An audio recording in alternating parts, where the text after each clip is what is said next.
Bismillahirrahmanirrahim. Assalamualaikum warahmatullahi wabarakatuh. Alhamdulillah hadana li hada wa ma kunna linahtadiya laula an hadana Allah. Asyhadu an la ilaha illallah wa la syarika lah wa asyhadu anna Muhammadan abduhu wa rasuluh. Allahumma sholli wa sallim wa barik ala Muhammad wa ala alihi wa sahbihi wa man tabi'ahum bi ihsan ila yaumiddin. Amma ba'du. Jamaah salat subuh yang dirahmati Allah, syukur alhamdulillah pagi hari ini kita diberi nikmat sehat, nikmat iman, nikmat kesempatan, nikmat semangat untuk menjalani ibadah sholat subuh secara berjamaah. Semoga kita bisa istiqomah menjalani ibadah secara berjamaah di masjid-masjid yang terdekat di rumah kita. Amin, Allahumma amin. Jamaah salat subuh yang dirahmati Allah, dalam Islam itu sangat menghargai kepemilikan harta, merupakan bagian asasi yang harus dihormati oleh yang lainnya. Jadi kita tidak diperkenankan untuk mengambil hak orang lain. Kita tidak diperkenankan untuk menguasai hak orang lain, karena harta di dalam kehidupan Islam itu sangat dihormati dan sangat dihargai. Bagaimana kita kalau ingin mendapatkan bagian harta dari orang lain tersebut, salah satunya yang diatur di dalam Islam itu adalah melalui perniagaan atau jual beli. Allah berfirman, ya ayyuhalladzina amanu la ta'kulu amwalakum bainakum bil batili illa an takuna tijaratan antaradi minkum.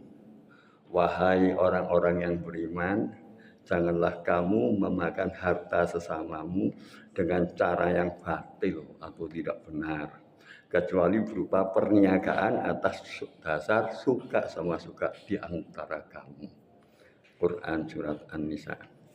Dalam ayat ini Imam Al-Baghawi dalam tafsirnya menjelaskan makna bentuk-bentuk pengambilan harta yang batil itu diantaranya adalah transaksi ribawi, berjudi, merampas, mencuri, khianat, korupsi, membegal, menipu, dan sebagainya. Nah, ini tidak diperkenankan di dalam Islam. Dalam perdagangan pun harus ada saling ridho di antaranya. Sedangkan perniagaan dalam perdagangan adalah transaksi yang dibolehkan dengan catatan satu sama lain harus ikhlas dan ridho, sehingga di situ akan membawa sebuah keberkahan di dalam dunia usahanya. Bahwa Islam juga memberikan rambu-rambu kepada setiap muslim agar harta yang mereka peroleh dengan cara yang halal dan barokah, sebagaimana hadis dari Rasulullah SAW, qila ya Rasulullah ayyul kasbi adyabu qala amalur rajuli biyadihi wa kulla bai'i mabrur. Ada yang bertanya kepada Nabi, wahai Rasulullah, mata pencaharian apakah yang paling baik? Beliau bersabda, pekerjaan seorang laki-laki dengan tangannya sendiri dan setiap jual beli yang mabrur atau diberkahi. Jadi berniaga dengan cara yang benar adalah salah satu amalan yang membuat seorang muslim itu bisa mendapatkan tiket ke surga. Yang dijalani transparan, tidak ada saling menutupi. Bahwa orientasi niaga tidak hanya meraih keuntungan semata, tapi bisa menjadikan jembatan untuk mendapatkan keberkahan dari Allah. Sebagaimana sabda Rasulullah yang artinya dari Abdullah bin Umar radhiyallahu anhu, bahwa Rasulullah SAW bersabda, seorang pedagang muslim yang jujur dan amanah atau terpercaya akan dikumpulkan bersama para nabi, orang-orang siddiq, dan orang-orang yang mati syahid pada hari kiamat. Hadis Ibnu Majah.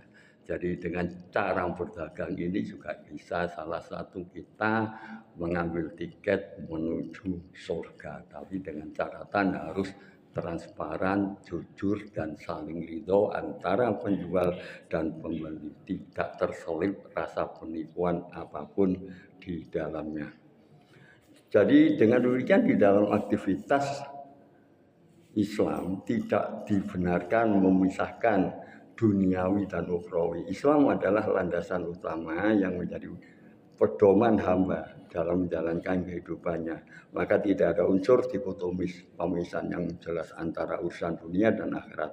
Bahwa keduanya dapat berjalan seiring mencari nafkah sekaligus mendapatkan surga.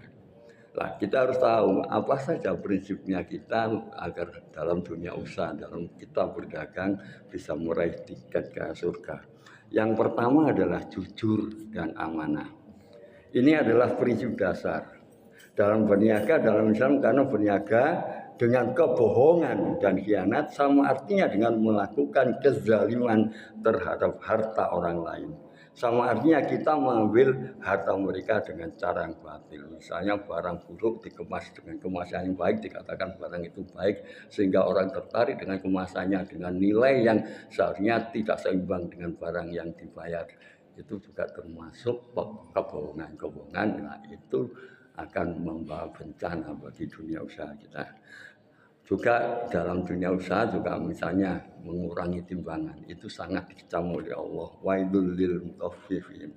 Celakalah orang yang curang dalam menakar dan menimbangnya. Quran Al-Mutaffifin ayat 1. Jadi kejujuran dalam perniagaan adalah sebab Allah memberkahi orang-orang yang berniaga sebagaimana sabda Nabi Muhammad SAW.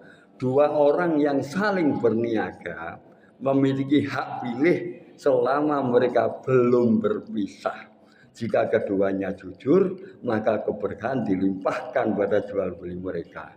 Namun jika keduanya saling berdusta dan saling menutupi, maka keberkahan akan dicabut dari jual beli mereka. Hadis riwayat Bukhari. Kemudian syarat yang kedua adalah tahu ilmunya aturan dalam agama Islam. Agar seorang pedagang tidak jatuh pada hal-hal yang haram saat berniaga, maka dia harus mengerti ilmunya secara cukup dan benar apa saja yang menjadi aturan Islam dalam berniaga. Karena ilmu yang akan memandu langkah dalam menjaga dirinya dari apa yang dilarang. Sebagaimana firman Allah Ta'ala. Sahabat Ali bin Thalib radhiyallahu anhu memberi nasihat. Barang siapa yang berdagang namun belum memahami ilmu agama, maka dia pasti akan terjumus dalam riba.